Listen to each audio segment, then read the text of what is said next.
নাস্তিকরা বাংলাদেশে আমাদেরকে বলে ধর্ম ব্যবসায়ী।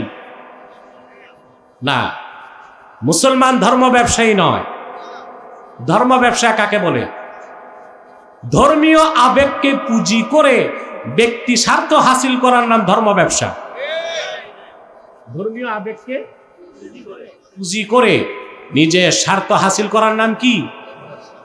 এই কাজ বাংলাদেশে হক্কানি আলেম ওলামা কেউ করে না।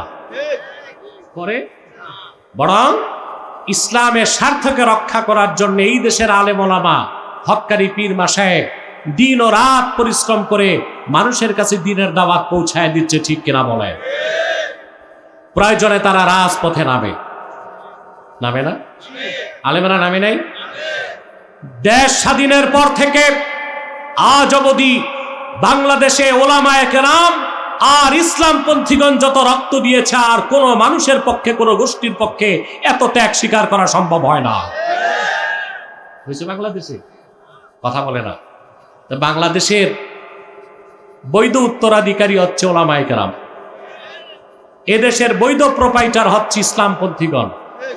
এদেশের বৈধ উত্তরাধিকার হচ্ছে ওলামায়ে কেরাম, ইসলামপন্থীগণ, পীর মাশায়েখগণ। ঠিক কিনা বলে?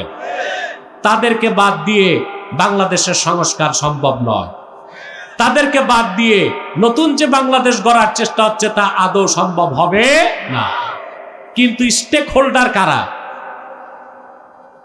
15 বছর যাদেরকে আমরা খুঁজে পাই নাই, তারা এখন হয়ে গেছে বড় বড় স্টেক হোল্ডার। বুদ্ধিজীবীর এখন আর অভাব নাই, রাষ্ট্রচিন্তকের অভাব নাই। এক একজন এক এক ফর্মুলা দিচ্ছে বাংলাদেশকে নিয়ে।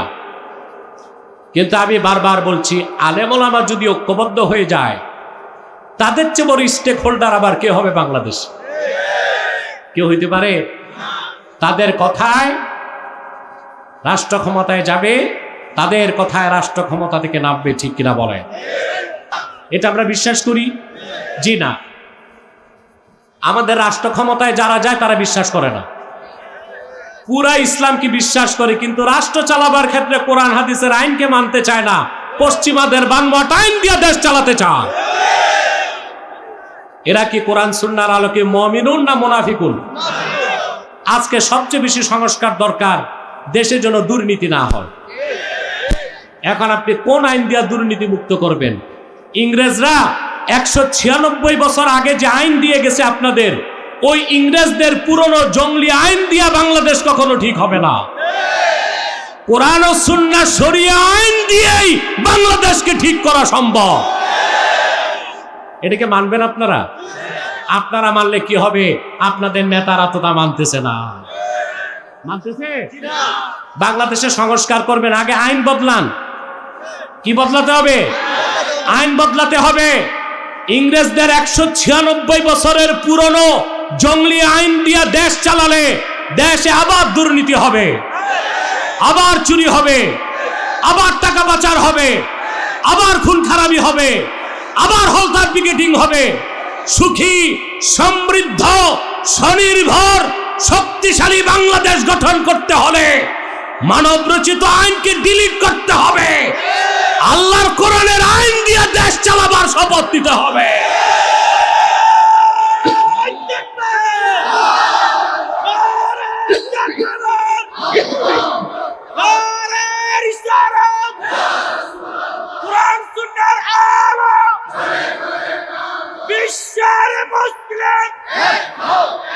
এরা মাইক নিয়েই কিন্তু বলে, প্রিয় ভাই সব, আপনাদের স্বার্থে আর কল্যাণে আমি রাজনীতি করি, জনসেবা করি। এটা কি জনসেবা না পেট সেবা? তারপরে ওয়াইদা আহাদা গাদার, যখন ওয়াদা করে ভঙ্গ করে। নির্বাচনের সময় এসে বলবে, একবার আমার এমপি বানান, আমি আপনাদের পুকুরগুলো মাছে ভরে দিব, গোলাগুলো ধানে, প্রত্যেক দিন সোনার চামচে রূপার বাটিতে দুধ ভাত খাওয়াবো। পাশ করার পর দেখা যায় ছাই আর ভাতও নাই। আপনারা দেখছেন সংসদে এক এমপি আর এক এমপির 14 গোষ্ঠী কিভাবে উদ্ধার করে। তাহলে মুনাফিকের সবগুলো চরিত্র অধিকাংশ রাজনীতিবিদদের মধ্যে আছে না নাই? আমি সব রাজনীতিবিদকে বলছি না, তাদের মধ্যে ভালো আছে, ইমানদার আছে, চরিত্রবান আছে, নেককারও আছে। কিন্তু আল কালিল কাল মাদুম, তাদের সংখ্যা এত কম যে মুনাফিকদের ভিড়ে এই সত্যবাদী রাজনীতিবিদদের কোনো স্থান বাংলাদেশে নাই? আছে? আছে? তাহলে বাংলাদেশ আপনি কিভাবে ঠিক করবেন? আগে তো মুনাফিক নেতাগুলোরে বাদ দিতে হবে, ঠিক কিনা বলেন? ইমানদার হবার জন্য যে সংজ্ঞা নির্ধারণ করছেন, সে সংজ্ঞায়িত হয়ে মুমিন হতে হবে, এবং মুমিন হিসেবে যে বৈশিষ্ট্যগুলি তিনি তুলে ধরেছেন, ওই বৈশিষ্ট্যগুলো আপন চরিত্রে গ্রহণ করতে হবে খাঁটি মুমিন হতে হলে। সুবহানাল্লাহ। শুধুমাত্র আল্লাহর বান্দাদের মধ্যে মুমিনগণ পৃথিবীতে কল্যাণ পাবে, পরকালে মুক্তি পাবে। এই পৃথিবীর কল্যাণ, সম্মান, সমৃদ্ধি, মর্যাদা, নিরাপত্তা মুমিনের জন্য। সুবহানাল্লাহ। আর পরকালে জান্নাত শুধুমাত্র, জোরে বলতে হবে, কাফের, মুশরিক, বেঈমান, অবিশ্বাসী, নাস্তিক, সংশয়বাদী পৃথিবীতে পার্থিব জীবনে তারা ভোগ বিলাস করতে পারে, বিত্ত বৈভব থাকতে পারে, নাম খ্যাতি যশ থাকতে পারে, লোকবল জনসমর্থন থাকতে পারে, কিন্তু পরকালে তাদের কিচ্ছু নাই। আল্লাহ বলেছেন তারা ক্ষতিগ্রস্ত। তারা কি?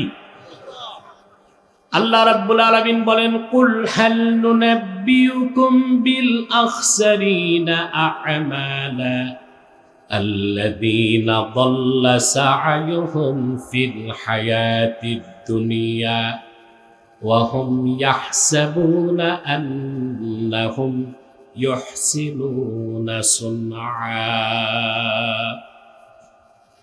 আল্লাহ রাব্বুল আলামিন বলেন, প্রিয় হাবিব মুহাম্মদ সাল্লাল্লাহু আলাইহি ওয়াসাল্লাম, আপনি বলুন মানব জাতি, আমি কি তোমাদেরকে বলবো না সবচেয়ে ক্ষতিগ্রস্ত এই জমিনে কারা? যারা ঈমানের নেয়ামত থেকে বঞ্চিত, জীবনটা তারা পণ্ড করেছে দুনিয়ার জীবনের জন্য, দুনিয়ার কল্যাণের জন্য, দুনিয়ার কামাই করার জন্যে, পার্থিব সফলতার জন্য, অথচ তারা তাদের কাজগুলোকে খুবই ভালো মনে করে। আল্লাহ পাক বলেন, ঈমান ছাড়া যত কিছু থাক, ওই মানুষ, ওই গোষ্ঠীর চেয়ে ক্ষতিগ্রস্ত আর কেউ হতে পারে না। শুধুমাত্র সফল হচ্ছে মুমিনগণ। কারা? সূরাতুল মুমিনিনের শুরুতে আল্লাহ বলেন, কদ আফলাহাল মুমিনুনাল্লাযীনা হুম ফি সালাতিহিম খাশিউন। নিশ্চিত সফলতা লাভ করেছে মুমিনগণ। কারা? জোরে বলেন। ঠিক এই সূরার শেষে আবার তিনি বলে দিলেন আল্লাহ তাআলা,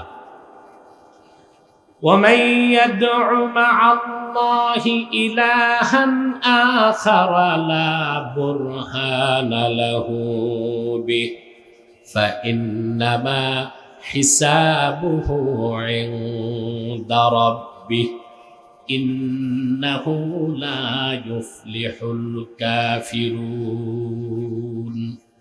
সূরা মুমিনুনের শুরুতে বললেন তিনি, কদ আফলাহাল মুমিনুন, সফল হচ্ছে মুমিনগণ। আর ঠিক সূরাটা শেষে বললেন, ইন্নাহু লা ইউফলিহুল কাফিরুন, কাফেররা, অবিশ্বাসীরা, বেঈমানরা কখনোই সফলতা লাভ করবে না। সুবহানাল্লাহ বলেন। তা আপনার সফলতা চান? তে মুমিন হতে হবে। কি হতে হবে? এখন মুমিনকে, আমি মুসলিম, আমি ঈমান এনেছি এটা বললেই হবে না। ইসলামের প্রতিটি বিষয়কে সন্দেহ মুক্তভাবে দৃঢ় চিত্তে বিশ্বাস করার নাম হচ্ছে ঈমান। আপনি ইসলামের কিছু পালন করতে পারেন বা না পারেন, ওটা ভিন্ন বিষয়, ওটা ছাড় আছে। কি আছে? কিন্তু ইসলামের ক্ষুদ্রাতি ক্ষুদ্র কোনো বিষয়কে যদি আপনি অস্বীকার তো দূরে থাক, সন্দেহ করেন, আপনি মুমিন না। আল্লাহর দৃষ্টিতে আপনি কাফের। আপনি কি? অবিশ্বাস, এক জাররা পরিমাণ অবিশ্বাসের সুযোগ। আল্লাহ রাব্বুল আলামিন কোরআন কারীমে বলেন, ইন্নামাল মুমিনুনাল্লাযীনা আমানু বিল্লাহি ওয়া রাসূলিহি থুম্মা লাম ইয়ারতাবু ওয়া জাহাদু বিআমওয়ালিহিম ওয়া আনফুসিহিম ফি সাবিলিল্লাহি উলাইকা হুমুস সাদিকুন। আল্লাহ রাব্বুল আলামিন বলেন, প্রকৃত মুমিন তো তারাই যারা মহান আল্লাহর উপর ঈমান এনেছে, মুহাম্মদ সাল্লাল্লাহু আলাইহি সাল্লামের রিসালাতকে বিশ্বাস করেছে, সুম্মা লাম ইয়ারতাবু, অতঃপর ঈমানের কোনো একটা বিষয়ে সামান্যতম সন্দেহ রাখল না, জান দিয়া মাল দিয়া আল্লাহর দ্বীনের প্রতি জিহাদ করলো। আল্লাহ পাক বলেন, আমার ওসব বান্দারাই ঈমানের দাবিতে সত্যবাদী। এখানে আমি মুমিন, আমি মুসলিম, এটা দাবি করার বিষয় না, আপনাকে ঈমানের সংজ্ঞায় সংজ্ঞায়িত হইতে হবে, ঠিক কিনা বলেন? এবং ঈমান আনার জন্য তোমরা বসো, কেউ দাঁড়িয়ে থাকবে না। আর ঈমানের যে শারায়েত, আল্লাহ তাআলা যে শর্তগুলো নির্ধারণ করছেন, তা আপনাকে মানতেই হবে। কথা বুঝতেছেন? শুধু আল্লাহ তাআলাকে বিশ্বাস করার নাম ঈমান না, আল্লাহর তাওহীদকে বিশ্বাস, রাসূলুল্লাহর রিসালাতকে বিশ্বাস, এর নাম কি? ঈমান। এজন্য শুধু লা ইলাহা ইল্লাল্লাহ এটা ঈমান না, এটা ঈমান। আমাদেরকে অনেকে পথভ্রষ্ট করতেছে, মধুর সাথে বিষ মিশায়া আমার বাংলা সরল প্রাণ মুসলমানের ঈমান নষ্ট করার চক্রান্ত হচ্ছে। শুধু লা ইলাহা ইল্লাল্লাহ ঈমান হইতে পারে না। ঈমান হচ্ছে আল্লাহর তাওহীদকে বিশ্বাস, রাসূলুল্লাহর রিসালাতকে বিশ্বাস। সুবহানাল্লাহ বলেন। আল্লাহ রাব্বুল আলামিন কোরআন কারীমে বলেন, ইয়া আইয়ুহাল্লাযীনা আমানু হাল আদুল্লুকুম আলা তিজারাতিন তুনজিকুম মিন আযাবিন আলীম তু'মিনুনা বিল্লাহি ওয়া রাসূলিহি ওয়া তুজাহিদুনা ফি সাবিলিল্লাহি বিআমওয়ালিকুম ওয়া আনফুসিকুম যালিকুম খায়রুল লাকুম ইন কুনতুম তা'লামুন। আল্লাহ রাব্বুল আলামিন বলেন, হে ঈমানদারেরা, আমি কি তোমাদের একটা ব্যবসার কথা বলবো নাকি? সুবহানাল্লাহ। ব্যবসা কে শিখান? জোরে বলেন। সম্মানিত শুধু খাঁটি মুমিনকে আল্লাহ বলছেন, আমি তোমাদেরকে কি একটা ব্যবসার কথা বলবো?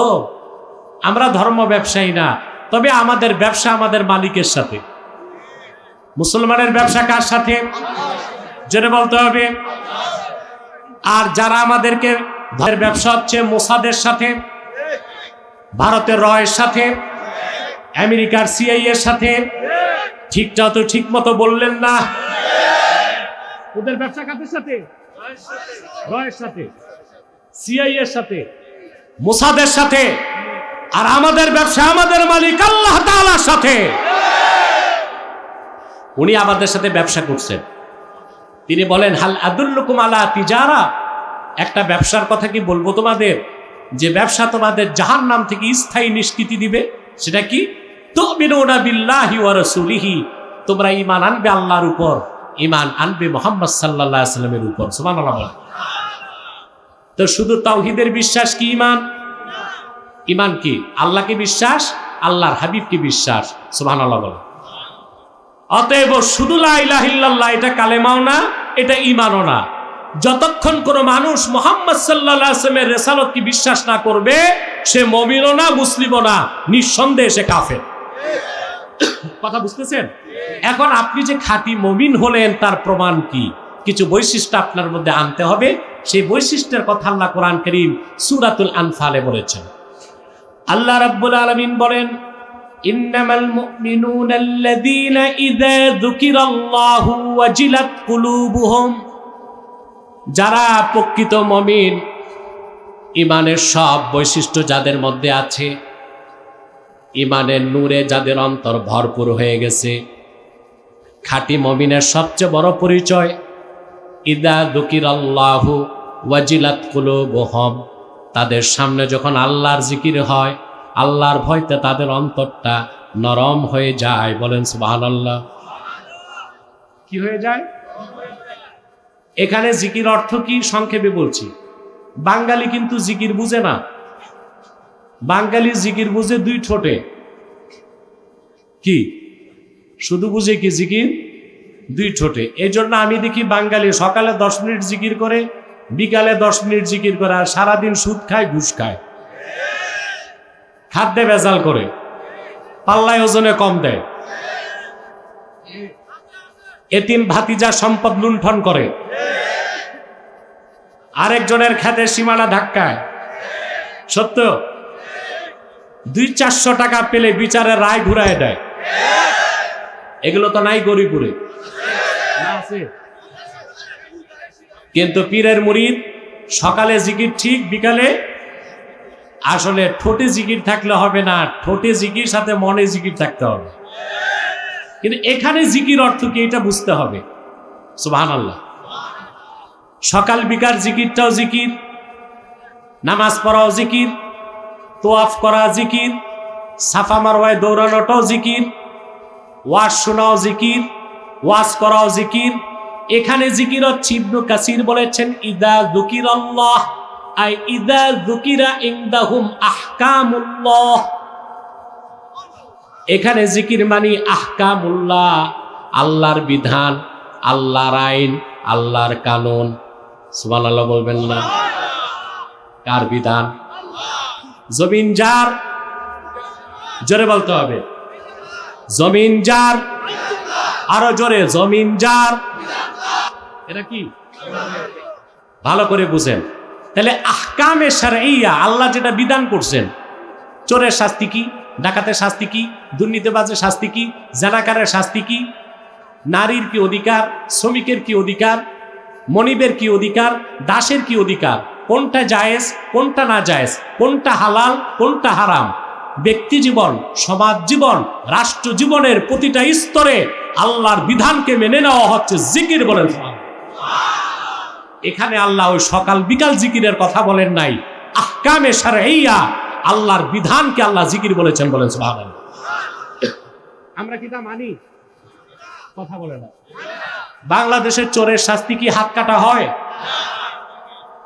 জানাকারের শাস্তি কি সাঙ্গেসার করা হয়? হয় না।